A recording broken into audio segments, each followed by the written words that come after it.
welcome to Casually Dressed Deep Conversation with me, Greg Chalmers, and with me tonight as a guest host is my best friend, a Scottish football aficionado, and a man who's no stranger to catching unwanted foreign viruses. It's Chris Shields. How you doing, buddy? I'm good, mate, I'm good. CDDP is brought to you by Pizza Daddy, Lanarkshire's #1 American-style pizza parlour.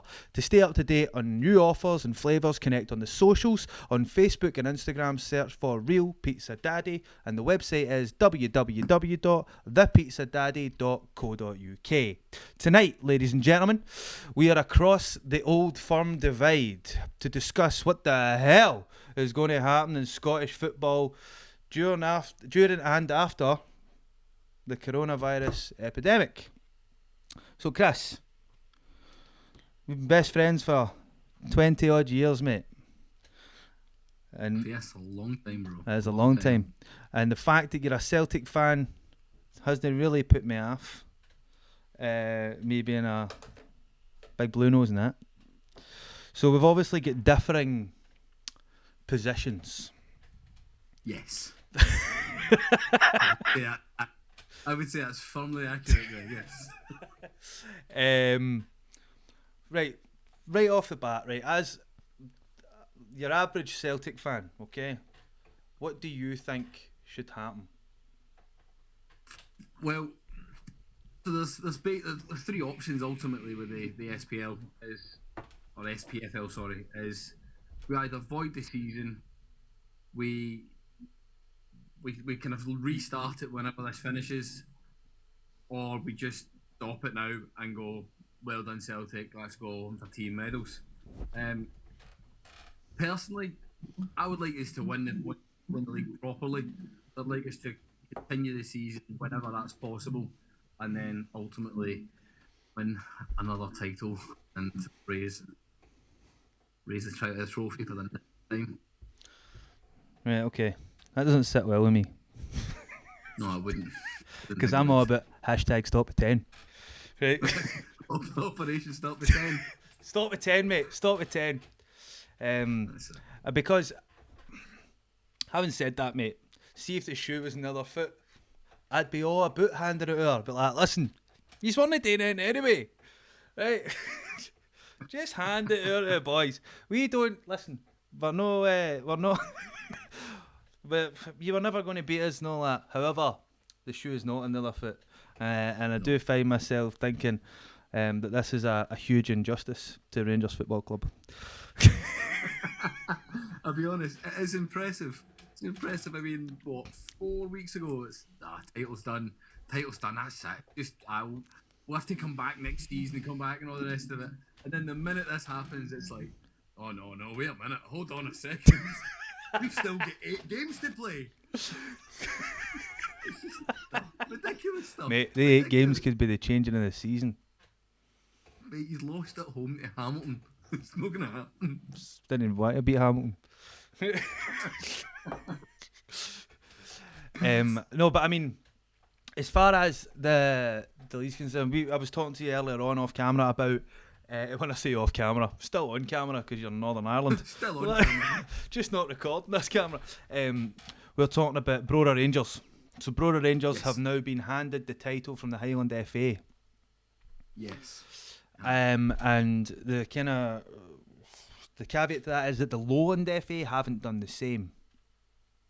Yeah, so it's going to be a bit. I think it must be slightly strange because there's I think it's slightly closer in the Lowland League, in that you've got Bonnyrigg Rose, Kelty Hearts that are vying for that other slot. And there's also, I mean, I don't particularly know the league that well, but I know that East Kilbride are quite a heavy hitter. Is that Barry league, Ferguson's team? Kelty Hearts is Barry Ferguson's team. He's a manager. Is he? I thought he was East Kilbride for something. Who's East Kilbride? No. I'd be absolutely lying if I said I knew. Right, we'll just say someday. We'll make up something. Yeah, Lee Dixon. Big Doogie. Doogie McPherson. Doogie McPherson? It's Jim Delahunt. Go on, Jim. What happened to Jim Delahunt? He had a face for radio anyway, didn't he? Oh, definitely, 100%, 100%. He did See, that. I Bit like think. Do you me. know what I think happened? See, when HD TV started coming out, they were like, "Oh, Oh. It's like Andy Della Gray, mate. Hunt's- Andy, have you seen him on that? Was it BN Sports? It's like, man, Andy Gray is not. he's not built Times for will be 4K, kind. bro. Not built for 4K." Exactly why Alan Brazil does the radio, mate. I'm telling you. Mate, talking about that, actually, we're going right after. Mind that time me and you were on Scott Sport? I do remember that thing. It was the worst, man. It What was game you watching, Charlie? an absolute car crash. Thought Andy An Walker's absolute name was Charlie. Charlie Nicholas and Andy Walker mixed up. Both Tadgers. So the only reason I remember was I'm one for a pause in general. You know, just letting the vibe build. I think that on that occasion, I think I let it build too much. It was a rather large condor moment, mate. I'll give you that. Everyone's like, "What's this cat doing?" So when it started getting awkward, there was kind of people looking at each other like, is he going to say something? Mate, see in my head, all I could think was the word bottle it, or the words bottle it. So when I was talking, like I'd already said bottle it. I was like, oh, it's what did I say? It's something like it's all going to come down to who's got the bottle. And I mean, just hope they don't They can bottle do it. It was a car crash to watch, mate, honestly. Yeah. It really And then was. after that, getting fucking Charlie Nicholas's name rang. Sorry, Andy Walker. See, did that again. Andy Walker's name rang. It wasn't easy, man. It was not easy. No, definitely not. Actually, have any of them come out and given and said anything? I'm going to have a wee Google about that. What's Charlie Nicholas saying? It starts off with, I was just sitting here thinking. I don't think too many people are bothered what Charlie Nicholas is thinking. To be fair to them. Okay, so I've just had a little look there at the Lowland League, and it is Bonnie Rig Rose and Kelsey Hearts that are within kind of 4 points each other. See, that's tight, So man. It's really tight, you know what I mean? Mentioned East Kilbride, and they're having an absolute stinker this season. They're down in 7th. So, whoops, sorry guys. So it seems to be that. Oh, hold on. Gary Neville's piping up. Old Neville. Gary Neville's voiced his displeasure at the idea of the Premier League being playing behind closed doors because of coronavirus.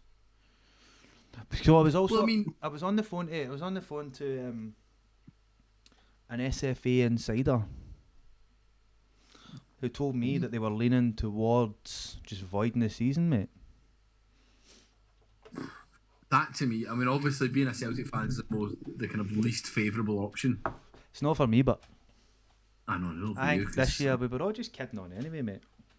Aye. Okay, it's funny that, and it Rangers Hearts, Staunch Corner, going, no, we don't want it. Just all Staunch brogues. Lodge. Just huddles of brogues. Just no. Broke the bowler hats. No, we didn't want it anyway. We didn't want it, mate. Too busy putting up Union Jacks everywhere. Mate, you need to watch You're your voice. focusing on all the flags. You need to We watch what didn't you're want it saying, to mate. cover. Someone might hear you out your window. You're in Northern Ireland, Christ. I know. I'm alright, but I'll be fine. I'll be fine. But going back to what you're saying, obviously, Gary Neville talking about the Premier League not wanting to play it behind closed doors. The Premier League are in a kind of different stratosphere to the Scottish in that they could feasibly close their doors, still turn a profit, because they don't need fans at all. Whereas you're looking at clubs in Scotland, they really survive. Even in the Premiership, survive off the gates. Yeah. I mean, like, match day income is a massive thing for clubs in Scotland. Yeah. Pump themselves with TV deals. I suppose like they could play the games behind closed doors and just run off the television money, I suppose. Oh, 100%. 100%. Whereas I mean, up here, who's going to watch? So it was 2016. It was proven that there's an article by the BBC that I think it's something like the top 16 out of the 20 clubs could run a profit. like without having any fans, which is ridiculous considering the prices they charge. Yeah, and it's also the wages that the players are taking. You think the weekly wage, like how much money they getting from television that they can pay these wages, and then the fan money is just it's pocket money. It's just Absolutely, mate. that's Yeah. crazy, man. I actually saw some figures. It may have been you that sent it to me, actually. The thing about how long each club in Scotland can go without making any money. Did I send it to you, or did you send it to me? No, I don't It think was so. like No. Rangers could go 7 days or something, right? It's basically one Craig David song, Rangers are out of business. Right. We joined the Dole queue on Friday. Yeah, basically that's it, mate. So whereas Celtic I think could go for, it was like 2 months or something. Hearts were pretty bad. My Hearts are pretty bad anyway. Like they've what is it? They've asked their players to take a 50% pay cut. They've asked all full-time staff to take a 50% Oh really? Is it all the cut. staff? Because I saw a thing with Nazy. He's agreed. He's agreed to mate, do it. he must be getting a kick in the balls, man, because it happened to him at Rangers, I know. That guy loves a financial crisis, doesn't he? Must be on his checklist. Mate, I bet you he's going to be doing PPI adverts for the end of the year, isn't he? Man. You've been missold a contract for your football club. You must know that much about club finances, mate. I'd just be employed as a CFO somewhere. I just imagine him having a meeting with his agent, just with his head in his hands, going, "How the fuck did this happen again?" Again. This is ridiculous. See, the thing is, but the thing is, he's a good player, Naismith. Do you know what I mean? And Very good. Very, very good. but He's one of those wee afterglows, isn't he? I mean, like, he's what? And he's well into his 30s. 34, I think he might be. I remember seeing him 30. playing. I think it was him. Yeah, I remember seeing him playing for Scotland under 21s when they used to play the games down at Strathclyde Homes Stadium, the Martin. Yes. And he was only like 17 or something, man. He was magic. Do you know who else? Craig Beattie was in the team.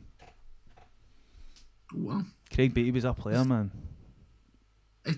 He's one of those players that had the potential to go to be exceptional, but hasn't. I mean, it's probably a couple of bad moves and maybe didn't get the opportunity could have done at Celtic.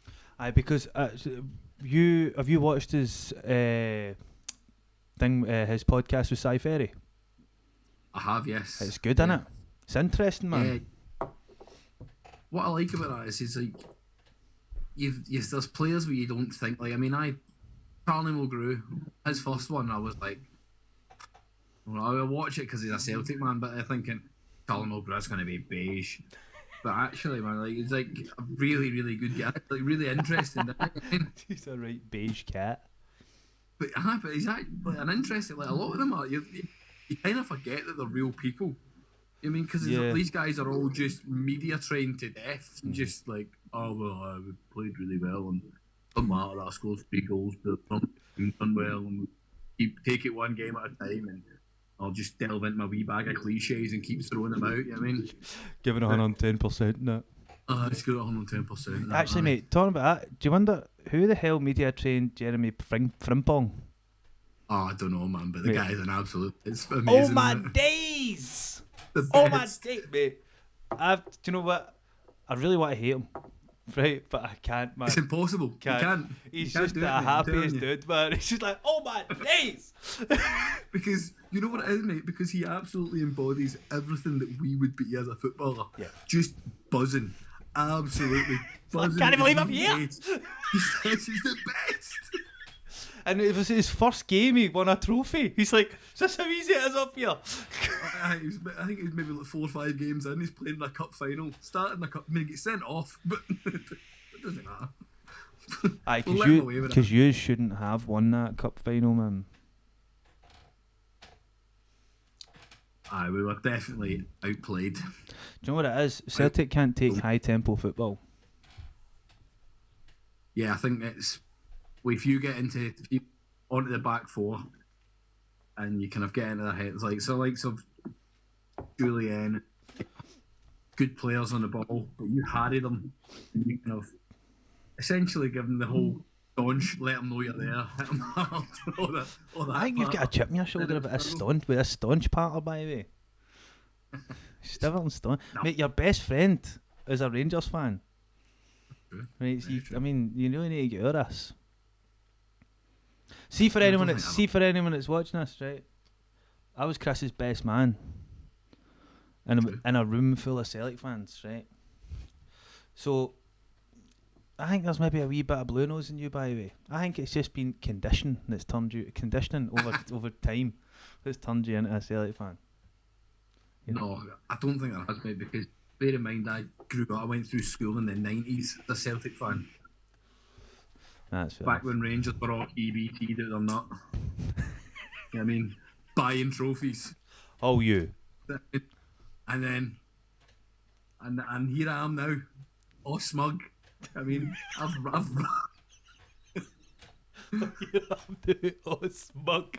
Just sitting there like a leisure cat with your t-shirt matching your wallpaper. my wallpaper, mate. It's nice. Thanks. What football team does Laura support? Laura's Chris's wife, by the way. I wouldn't say she necessarily had a football team that she supports. I've taken her along to go to football and stuff like that. Not that interested at all. She'll sit and begrudgingly watch games I'm watching them. And if I ever took her to a match, she's more interested in the snacks she get at half time. Oh, she likes a pie. Yeah, easy with that, man. Yeah, I meant that. I can take a bit after, Greg. Jesus.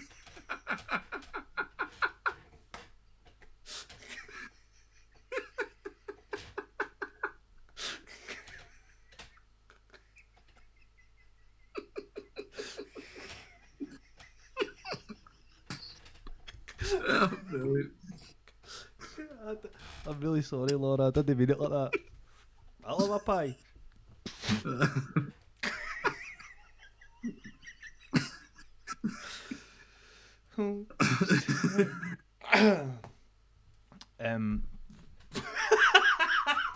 Right.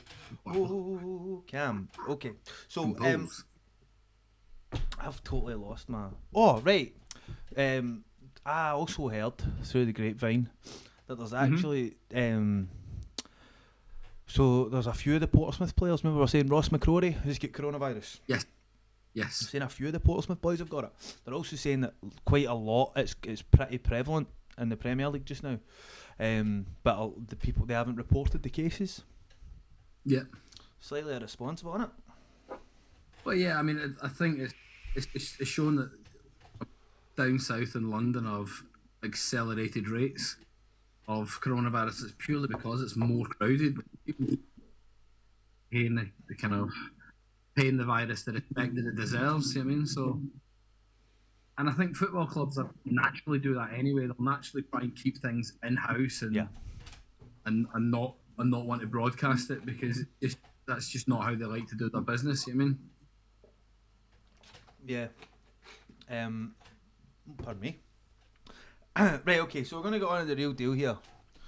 There's been a few solutions to the title race issue that I've heard. Yes. So, voiding the season, which in my opinion, we should do.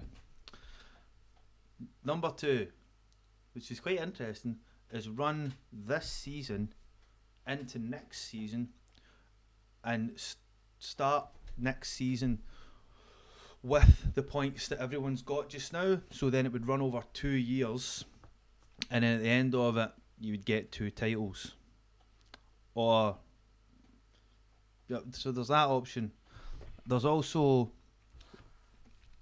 just adjust the season so that we just finish the season up just now, then do a pre-season, then do the last 8 games, and then then the next week the next season starts. So there's the pre-season, which is kind of going to be run about pre-season anyway. Then we run that 8 games, and then it goes into the next part of the season. The only issue with that one, I feel, is then you've got the contract issue with certain players, because FIFA today have just said that they're having a 7-month, well, potentially, I don't know whether it's been put down in stone, but that's what they're proposing, is a 7-month transfer window. So it'd be from like till January, from June.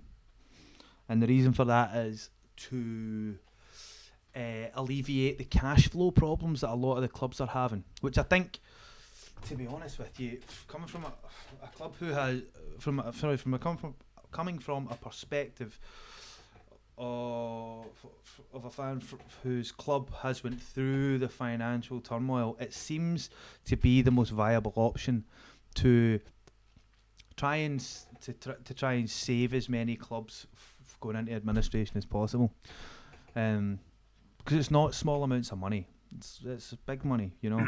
And then without going down the route of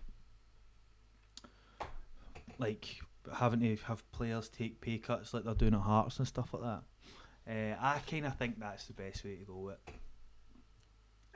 Yeah, I think I've got to agree, mate. I think I've got to agree with that, because I mean, if you were to look at Boyd in the season now, going right, okay, 2019 season didn't happen.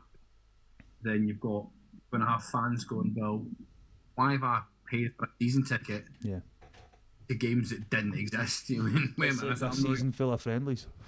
A season for a friendly. You know, it's not going to work. That, I mean, so then you're going to be like, well, give me back. I want to either have that money back or have my next season ticket paid for. I mean, and then you've got to look at the implication of who goes into Europe, who goes into, and who gets relegated, all that sort of stuff. Well, not who gets relegated. Obviously, you avoid the season, but it'd be the European competition the next season. So, well, who then sits it and takes that? Yeah. Would it be somebody like, say, in a Scottish example? Because obviously they got through into the Europa League qualifiers last year, whereas it doesn't look like they're going to get it this year, does it? No, I don't think so. But I definitely agree that us kind of can either condensing the season into two or kind of starting it afresh, because like you say, all the clubs now are going to need a pre-season, really, because it's going to be that long off. So as soon as I think the best option would be to kind of pick up where we left off once we played those last games in the Scottish Cup. Then it literally be, there's the trophies, there's the titles, congratulations.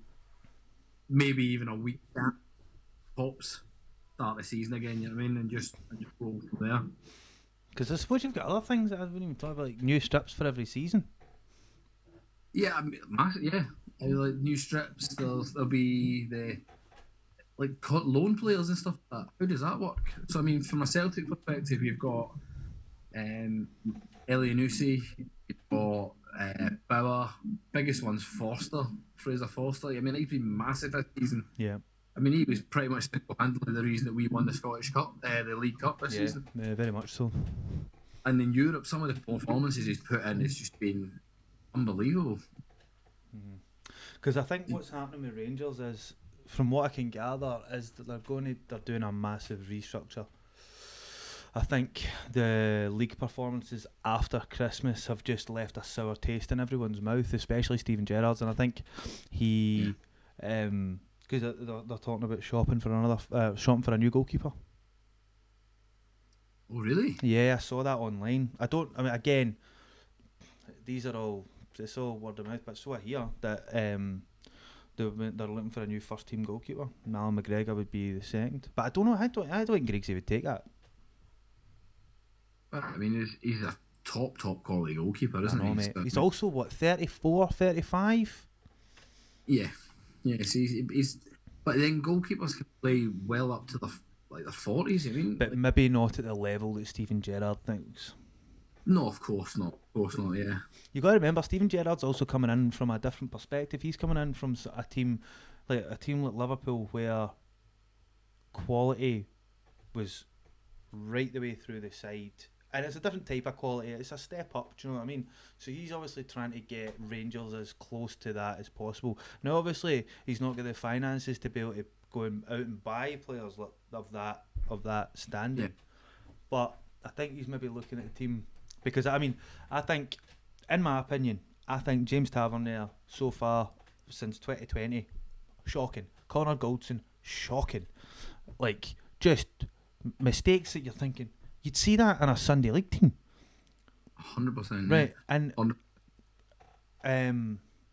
there's just, and in front of goal as well, because Morelos, he's off, I'm pretty sure, because Atletico Madrid were sniffing around, because they want to replace, they're something to do, again, I'm going back in my mind here, I don't know if this is going to be 100% accurate, but Diego Costa's aye, so he's not been doing the business.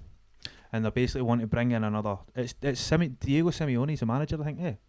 Yeah. So he was saying that he wants to bring in another striker, but they don't want to spend a lot of money. So they were saying that Alfredo Morelos, they valued him at between 10 and 15 million, which is a disaster for Rangers, because everyone's like 45 million. Oh, 100% disaster. I know. Mate, see if he played in the Premier League down in England, £40 million player, no ball. Oh yeah, mate. We've had this conversation many a times. I mean, like, Virgil van Dijk's a perfect example of that. He left Celtic for £12 million to Southampton and then got sold for 65 million. He's not become, or 75 million, sorry. He's not become 60 million pounds better in 2 seasons. You know what I mean? Playing in a mediocre side.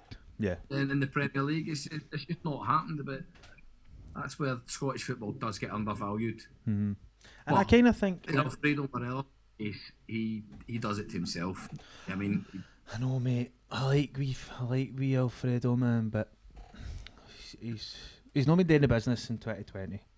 But I think there's a lot of things going on in behind the scenes with him. Yeah, there must be. There absolutely must be.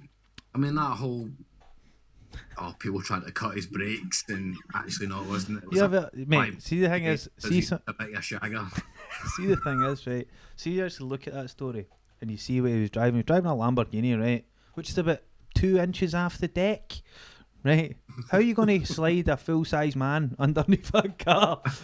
You couldn't get your arm underneath that, never mind a guy. Ridiculous, mate. Ridiculous. Absolutely ridiculous, chat.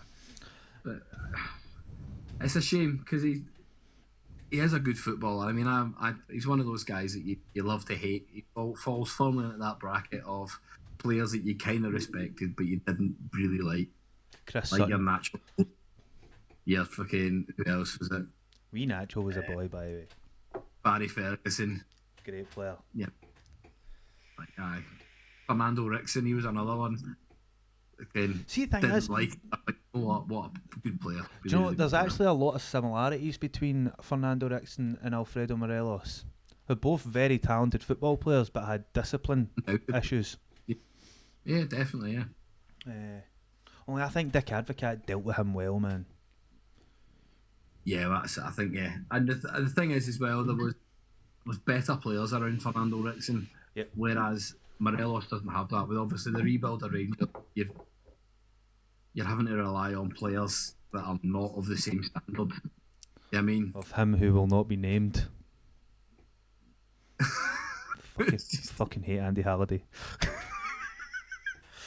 Trusted Lieutenant Andy Halliday. See, whenever I swear to God, mate, I've said this to you before. See when was it Borna Barisic he was in for? Yeah. See, whenever I saw his name in the team sheet, man, I was like, oh God. Oh, and it's like, why is he getting? He loves the Rangers. Loves the Rangers.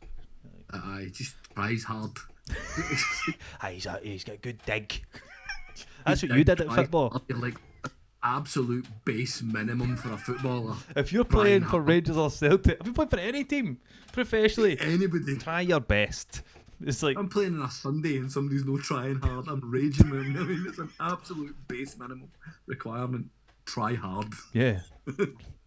Mate, even when I see him on the bench, I'm like, oh, there's a chance he's going to come on.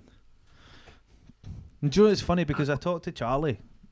Shout out Charlie Archibald, my main man. We go to the Rangers games together and that. Good lad. And he loves Andy Halliday, but for that one reason, I loves the jersey. Oh, he loves the jersey. It's ridiculous. Mate, I love the jersey. So it's that. It's like There's me going, 50,000 there's love it. 50,000 people inside Ibrox all love the jersey. Nobody's there thinking, I could take or leave this. Do you know what I mean? We're all singing the tunes, right? We all know. We're all getting involved, you know what I mean? It's just Andy Halliday just seems to be a fan that's won a competition and just come on. Ah, He's like a mascot who just stole a set of boots. I mean, any guy that can't get a game in Kazakhstan, for me, coming back from an unsuccessful loan in Kazakhstan, you're like, come on, that does not scream first team squad, does it? You know what I mean? The Kazakhs are like that. Listen, Andy, you've been trying really hard, mate. Big Borat's going, look, I don't think it's going to work, pal. Sorry. Andy Halliday. Ridiculous. But I suppose you've got him as well. You get Johnny Hayes. Well, we have Johnny Hayes. He is trusted lieutenant, man. He played nearly every position that play Celtic will have. Ridiculous. He's just one of those guys, but he's quick and, like you say, tries hard, but he's willing, but quite often left wanting. I know that feeling myself. No, true. So the European situation is going to be interesting. I think What situation, sorry? the European situation. Yes. That's going to be interesting because Rangers are obviously still in Europe, kind of. Yeah. I mean, on paper we're in, Yeah. but You're going to get pumped out. nah, I don't know, mate. We are the people. Nah. I don't know, mate. I've got tabbed in for a hat trick. Andy Halliday in there, sir. Andy Halliday, top bin, all day. No, I mean, Rangers are kind of in. Well, I mean, technically we're still in, but I mean that Leverkusen side. Well, actually, mate, remember when you and I spoke on the phone and just after the draw, literally I was like, oh, goodbye, our fucking Leverkusen, mate. It's just the worst. I'd have taken Man U. Oh, 100%. 100% you'd have taken Man U. Like, well, I didn't even tell you. Have you seen they've got Igalo playing for them now? He was playing the championship with Watford. They got promoted a while back, and then had like an uninspired season in the Premiership. And you're like, oh well, that's him. You just wrote him down as a championship player. Yep. And he went off China and done whatever he was doing round these kind of smaller leagues. And he must have the best agent in the world, mate, because he managed to get himself a move to China back to Man United. But I tell you what, mate, he's been playing well. Really well. I think a lot of these players, it's the system the team are playing with, innit? And if your style of play fits into that system and you're surrounded by players that can highlight your attributes, then you'll shine. Do you know what I mean? I mean, there's been plenty of occasions in football where you bring in a big name and they do nothing. Look at Fernando Torres when he met Chelsea. Aye, we get Juninho from Celtic. Oh, I forgot about that. I mean, like, a fantastic footballer, a World Cup winner. At Celtic Park. Did he not do it at Celtic? No, mate, barely got a game. It didn't, like you say, didn't fit the system. So it was just the games kind of passed him by a little bit. Did he come from Middlesbrough? I believe he did. And he was at Middlesbrough. He was at Middlesbrough for a while. Hold on, I'm going to get this up on the screen. Yeah, let's find that out. I quite liked having the laptops. Because so I'll tell you what, you search for that. I'll tell you why Mac can't be with us. So basically, for anyone who's watching that knows, Mac's our normal co-host. He is the pizza daddy himself. He has had to become housebound because he's fearful for his life in case a breeze carries some virus into his lungs and then he can't make pizzas anymore. That's it, mate. Better safe than sorry, mate. Better safe than sorry. I just know what that clown's going to be doing in his room. Listening to K-pop. He's got coronavirus, mate. Well, that's why they're so big. Mate, we've got coronavirus. K-pop's the answer, man. Yeah, so looking at it, mate, Juninho did actually come to Celtic from Middlesbrough. It was after it was his second spell at the club. In fact, his third spell at the club. What, third time he was at Middlesbrough? Yeah, he was at Middlesbrough 3 times. Was Ravenelli at Middlesbrough? No, but he was at Dundee, wasn't he? Mate, I forgot about it. Was there not also chat about Maradona going to Dundee at one point? Oh, I don't know if the ridiculous shouts we're talking about. Because it was there was Italian owners, wasn't it? Was that what the script was? Yeah, it was, yeah. Yeah, they were owned by Italians. And they basically just ran the club into the ground. They had did they not have... Mate, Maradona signed for Dundee. Did they actually? The forgotten story of... Mate, this is no word of a lie, man. I don't know how I'm going to... Right, this is on the Guardian website. The forgotten story of when Diego Maradona signed, in inverted commas, for Dundee. So he signed for them. Right. With Claudio Caniggia at Dens Park and matches being screened live in Argentina, ambitious owners tried to seal the ultimate coup for the club. Diego Maradona's road to Dundee began in a way in Luton. Ivano Benetti had played in the European Cup final with Sampdoria in the early 90s. Right, hold on, this is going to go on forever. Dundee had ambitious new owners who wanted to infuse a little glamour and excitement into the club. Wow. Mona away Dundee, it's fucking freezing. That Dens Park just screams glamour, doesn't it? Their corrugated iron stands. It's the what? Right, hold on, 1 minute. Mate, do you know what it would have been? Do you know who the manager was? See if Diego Maradona had went to Dundee's manager would have been Jockey Scott. Diego, Jockey, Diego. Hey. It's so good. There's a whole load of power here that...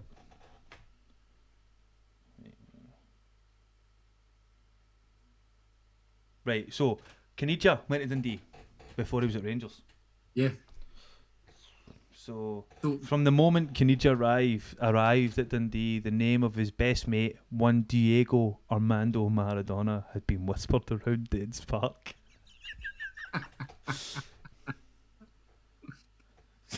Mate, it's amazing. Caniggia said, "My wife Mariana loves Dundee. She's even looking to buy a castle here." Welcome to Caniggia Castle. The lawn's a bit long. Mate, right, okay. There were whispers no more. Maradona was lined up to play for Dundee in a friendly against Napoli. Wow. In relation to continuing speculation in the media, the club said in a statement, Dundee Football Club can confirm there was recent correspondence between Diego Maradona, his representatives, and Dundee Football Club that outlined both parties' desire for Maradona to play for Dundee in a one-off glamour friendly. That's incredible, isn't it? That's incredible. Can you imagine Maradona up at Dundee? It's like George Best played with Hibs, didn't he? Yeah, but that was pretty early in his career though, wasn't it? Or was that it? Was it? I don't know, I can't remember. Wasn't he about? No, we weren't about. I would imagine that'd be early in his career. Can I see him? Unless it was right at the death.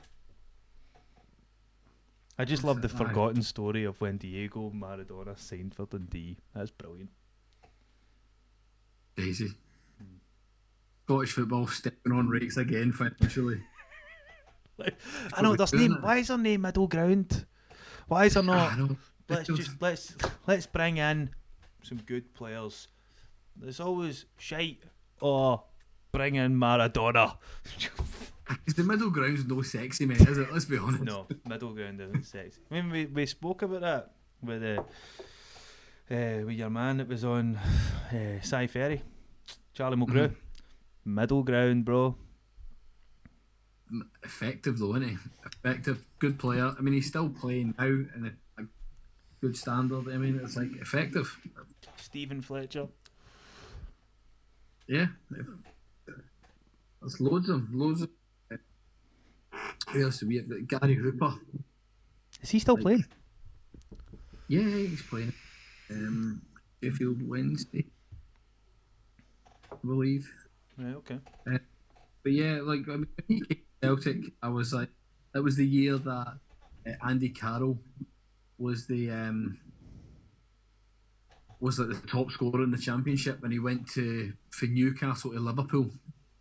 So he was like the big money signing, but he wasn't actually the top goal scorer. The top goal scorer that year was Gary Hooper from Scunthorpe. But wait a minute, was that the year? Was it like 25 million he went to Newcastle for or something ridiculous like that?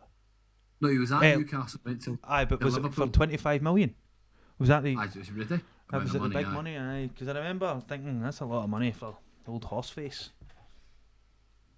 For a head and a stick. I could have done it for half that. Nah, I don't know. Come on, mate. You will know your dad's got skills. No, he's away out to Gary Hooper's away out to Wellington Phoenix. In New Zealand? Huh? Is that a New Zealand team, Wellington Phoenix? Well, they're an A-League team, but they're a New Zealand side playing in the Australian A-League. Oh, I didn't know that. I didn't know that the New Zealand teams played. Having said that, New Zealand's like twice the length of the UK, and there's only got 5 million people on it. Mate, see when I was there, I was driving for so long, and you never even saw another motor. Mad, isn't it? Because it doesn't look like that's like that big. No, it's because it's next to Australia. Yeah, it's because it's next to Australia. Aye. Exactly. Yeah. So, Chris, as a Celtic fan, yes, in these tumultuous times, yes, what do you think Celtic's buy-in strategy should be for uncertain waters that are going to be the 2020-2021 season?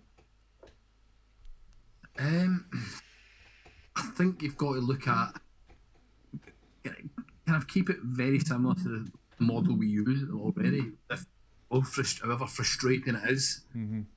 I mean, you've got to, it's difficult because you need to get right quality in, and we tend to miss more often than not. I mean, it's not often you find a Wanyama or a Virgil van Dijk for nothing.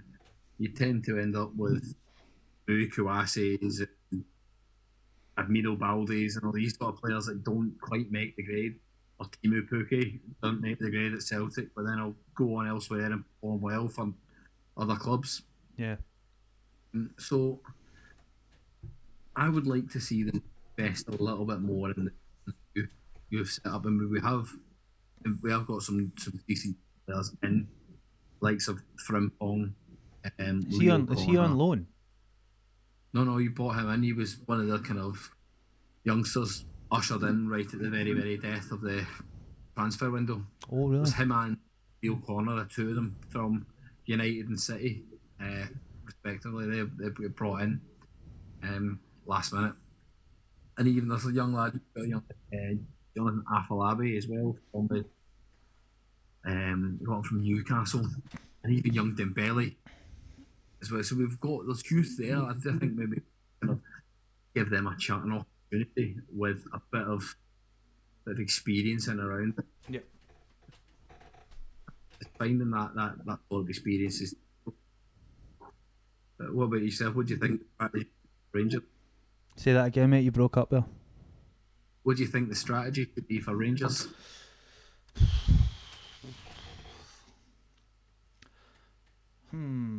I think the defence is the glaring issue for Rangers. I don't know, man. I mean, I think if you could, there's certain players that have. Hold on. Oh no, it's nothing. My wee Rangers alert app just lit up there, and I thought, oh, news, but it wasn't any news. So yeah, I think if we're going to have to rethink the defensive strategy as far as who we're bringing in. I mean, Connor Goldson was the only player to play every game this season in the entire Rangers team. I'm like, why, man? And so we need to strengthen the defence. How they do that, I don't know. Stephen Gerrard always has a wealth of knowledge about this sort of thing, and not only that, he's got Gary McAllister there as well, who has got a huge amount of experience in the game. Plus, I'm pretty sure Walter's on the end of the phone if he needs a wee chat. It's been 2 years of the same thing. Like after Christmas, Rangers just capitulate, and I don't know why it is. I don't know whether it's they're maybe doing something they shouldn't be doing over the Christmas period. But I think as far as signings go, I think I'm pretty keen to hang on to Hadji. I think the problem, what people are saying is that his style of play is more suited to the European game rather than suited to Scottish football. But it is a change, man. It doesn't doesn't happen overnight. You got to remember that boy just arrived, man. Right. It's a good impact so far. I mean, he's been a bit hot and cold at times, but there are flashes there. There's something there. They're in there. Yeah, but I mean, players like Ryan Kent, I expected more for Ryan Kent because I was part of the group of fans who was really keen on him signing for Rangers at the end of last season. And then when we didn't look that was going to happen and stuff like that, I was pretty disappointed. But since he's played this year, don't get me wrong, there have been flashes of brilliance, right? And I genuinely believe he tries his utmost. But I think a player like Ryan Kent has to have stability run about him to enable him to go and play. Also, I do think that he's that much of a danger to other teams that people have, like, managers will be like, you need to watch Weekend, and they'll know what he's a known quantity now. Yeah. Mean, like, whereas the same with Sinclair. Yeah. Scott Sinclair turned up and set the world on fire, and then all of a sudden they're like, right, double up on Scott Sinclair, and they shut that avenue down. It kind of reminds me of Vladimir Weiss. See, yes, because he came and you're like, whoa, and then after a wee while, players just start stepping off him, man, and just going, right, you know what it is, mate, step up as you want, mate. I'm gonna let you do it. Then you're getting clogged.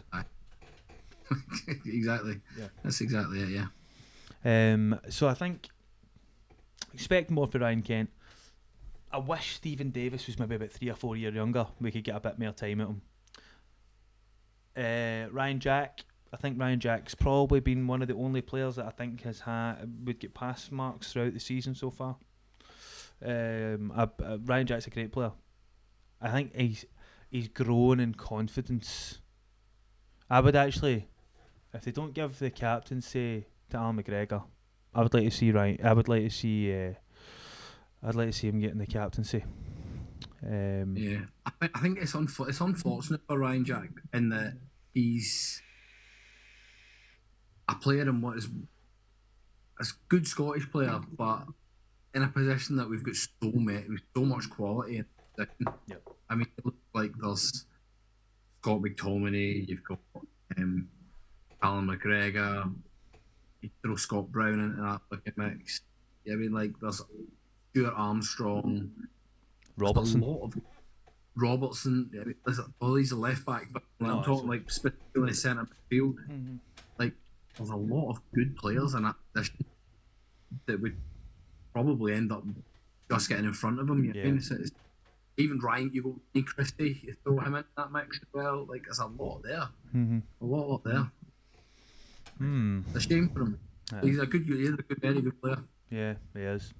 Right, Chris, so before we end this beautiful exchange of views, do you want to hit us with your Twitter handle so people can keep up to date with your musings? keep up to date with my humble chumblings. It's, it's at Shieldsy337. Say that again, mate. You broke up. At Shieldsy337. Okay, mate. Cool. Right. I don't really know what's going to happen with the lockdown as far as the podcast concerned. Just going to keep filming it in my house. That's it. Loved it. Yeah. So, but thanks very much for chatting some shit with me for. I know. No problems. And, Hopefully this hasn't caused an absolute car crash. Mate, do you know what? That is what it is. We've only got 13 viewers, so.